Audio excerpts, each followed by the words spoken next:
Hey, this is Zorlu, the comedy vixen, live here with the Reddy review. What's going on, Reddy Beats? Chilling, chilling. How you doing this week? Good, good, man. Let's talk about it. I know we're a little late. Everything broke wind last week, but I see you want to talk about copyright infringement.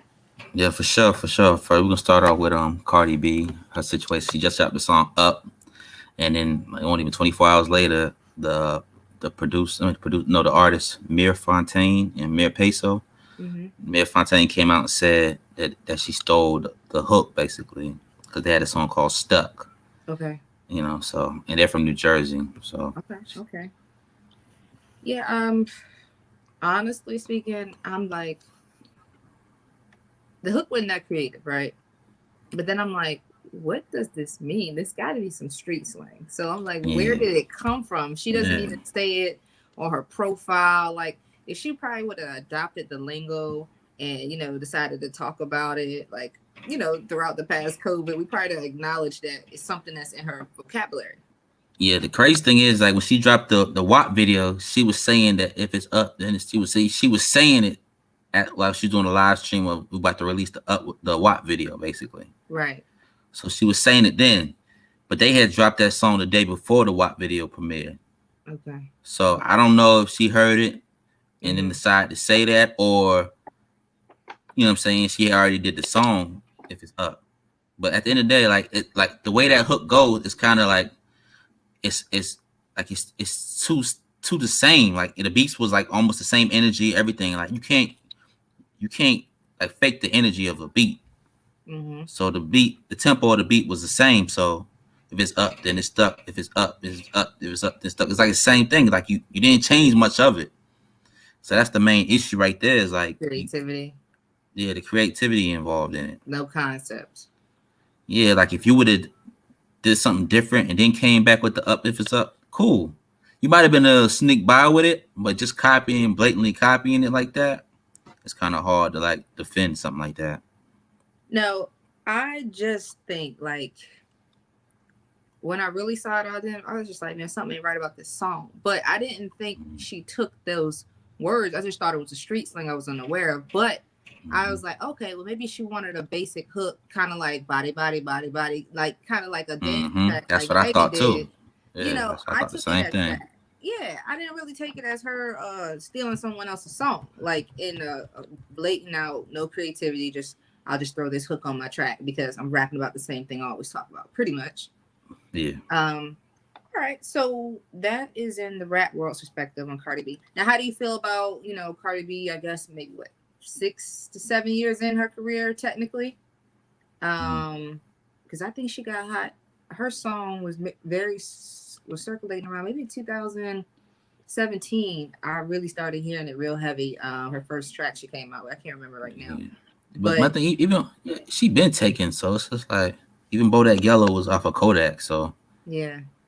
so But is she the gimmick rapper that we just praising right now, or people just idolize, or do you really think she's gonna come with some substance next time she releases music? right now she's just trying to find that next big song, basically. Because if WAP was what it was, then she would have dropped the project right behind WAP, but she didn't. She just came out with another single. Mm-hmm. So now this single got so much controversy behind it, and people, I don't think, like it's cool, but I don't think people gonna be going crazy for it, expecting you to drop an album behind it. Okay. So, All right. and then also the heart back on the slang. The song the saying actually came from Louisiana, Baton Rouge. So Mm. they were saying it back then. So it's just like even if Mayor Fontaine and Mayor Peso, even if they want the credit for it, they still took that from someone else. You get what I'm saying? Oh no, I So understand. it's just She some didn't slang stuff. structure it in order to make sure they can't come back on her. Yeah, Need content basically. behind it. Okay. Yeah. And then whoever was on her team, somebody might have heard that song. Mm-hmm. Somebody might have heard the song, And I don't like that people are knocking Mir Fontaine and Mir Peso just because they think Cardi B's hot or whatever. They're saying, "Oh, your song was whack and it's snack." I actually like the other Yeah. song, so Yeah. Yeah, see, I don't even think it's about whose song is whack or whatever. I mean, if you didn't have the marketing, the fan base, and the promotion, of course your song's not going to be hmm bigger just because no one really heard it. And then, she already has a platform, whether half her people see it or not. She has what, 9 million people? I don't know how many people follow on Instagram. Just Instagram Mm-hmm. has a fan base, right? And then there's overseas fan base that probably don't even have phones. They just go hear it in the radio. But me Yep. personally, that kind of reminds me about when people say, "Oh, it can't be yours because you're not at that level." Like, why do you think Mm-hmm. people don't accept folks in a development stage and coming up with For bright sure. ideas, but not having the time or the money to really market it and put it out there to the world? So that's really a fallback that society has, not honoring the little man. Like, because if you Mm-hmm. think about it, they might have their local fans that they make a little money here and there. They just haven't gone mainstream. They haven't found their break yet either. But For sure. honestly, get your money. Like, if you steal a couple of words from me, I want my money too. So Mm-hmm. No, I don't blame them for even saying something. I'm glad they said something. Now yeah, their numbers are going up, so it makes them of look course. better. So Yeah, all I'm publicity glad they saying is something. good Yeah. publicity. Somebody gonna see you, whether they connect with you, relate to you. Someone's gonna see you. Now, And that's the problem. Go ahead. who else were you discussing that you want to discuss about possible copyright infringement? Her. Yeah. Her song Focus. Okay. Focus. Yeah, a single Focus. You know, everybody loved that song when it came out. Mm-hmm. So basically, the producer, um, he he actually said it in a statement when he did an interview on You Know I Got Soul. He said, "Yeah, I heard this melody on somebody's Instagram page. They were going through a melody on the piano, and I thought it was dope, so I decided to use it." So the guy that played the piano, he was trying to get an apology or some credit or something on the project, and no one responded to him, I guess. So he decided he wants to sue, and it's blatant because if he said it in the You Know I Got Soul, I got off a guy playing on the piano. You could pull up the Instagram. They put up Instagram and show the guy playing the same melody on the piano. You go play the song, it's the same melody. It's a blatant copyright infringement, and you expose yourself by admitting to it. Yeah, because when any cheaper than a $3 million lawsuit just to give him what he deserved or what he earned. Now, what's wrong with people Exactly. working with other people? They think they're gonna get ahead, but at the end of the day, it's like now you're, I don't want to say embarrassed, but it's like you have to own up to now you're gonna be challenged every time you do something, like your reputation. Like, I don't know why people Mm-hmm. do that. Like, wouldn't it have been easier for them to say, "Hey, I like your melody. It might make or break this track. However, I can offer you such and such." Yeah. So I mean, It's something. Give them something. yeah, you found, the Just don't product. take it and just go with it. Yeah. Yeah, I don't like stuff like that. You know. I mean, yeah, finding the product, and even though you facilitate it, does not mean you own it. You have to, give due process to the people and give them what they justly deserve. I think it's a lot cheaper and reputation wise just to do the honorable thing. And Mm-hmm. I don't know. And just to go out and say you did it, did he know the storm was coming? I don't think so. Okay.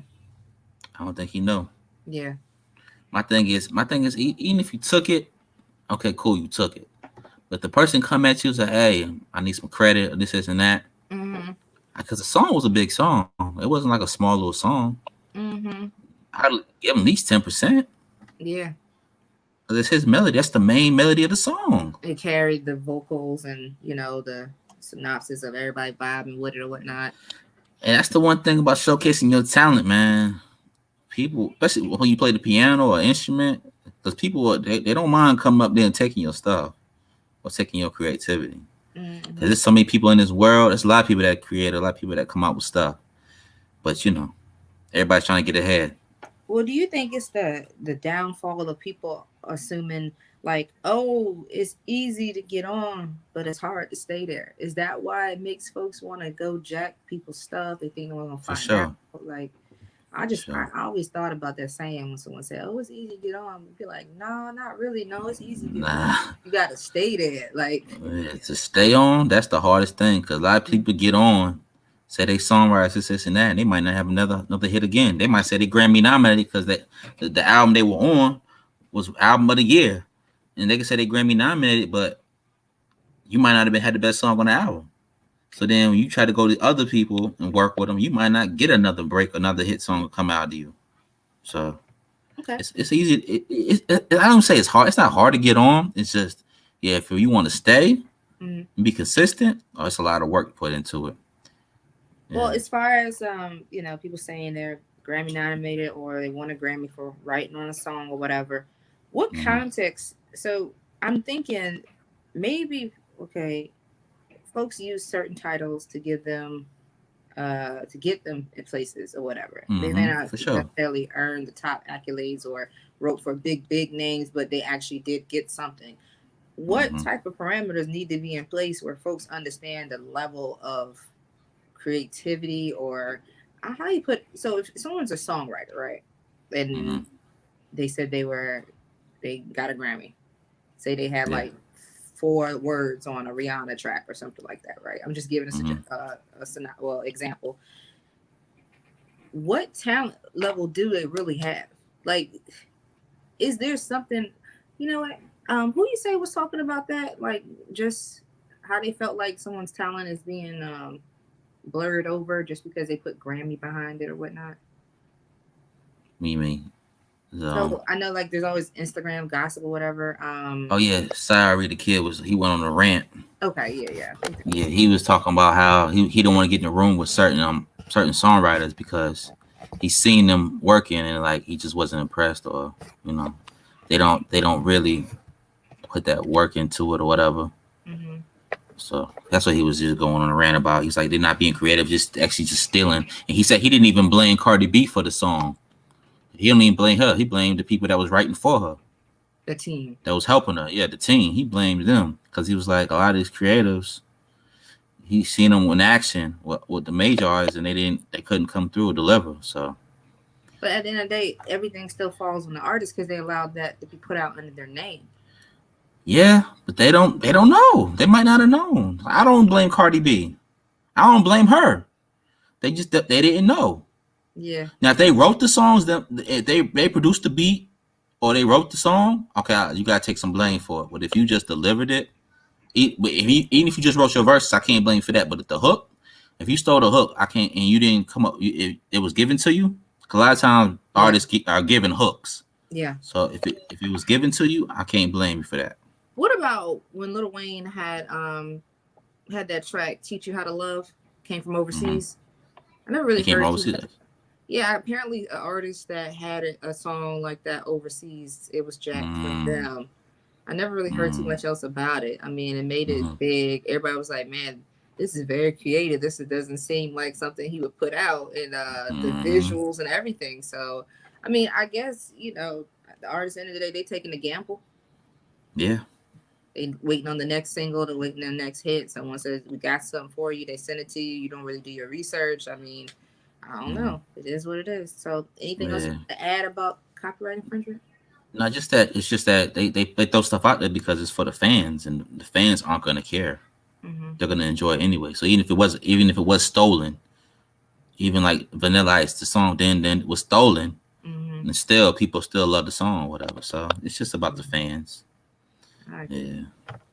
Okay. And that's it for today. Just if you can do your research, if you can't, take the legal ramifications that come with it. Right. Right. Okay. So next week we're gonna bring back some of the music reviews. For sure. Next week, for sure. Okay. All right. So we gotta switch it up a little bit. We want to make sure we give the audience a perspective. Mm-hmm. Now, we probably need to discuss the avenues artists that are independent can take in order to preserve their music or whatnot. Yeah. The affordable way. So, I mean, it can get expensive when you're independent. So, maybe we'll Yeah. discuss that next week, on the Ready Yeah, Review. for sure. Yeah, we can do that next week. We can talk about that next week. 'Cause, yeah, All right. we won't extend it too long. Okay. All right, Reddy. I appreciate you tapping in with us today. Yeah, no problem. Okay. This is Zora Lou, the Comedy Vixen, live at the Ready View, Ready Beats. Yep. Till next week. Peace.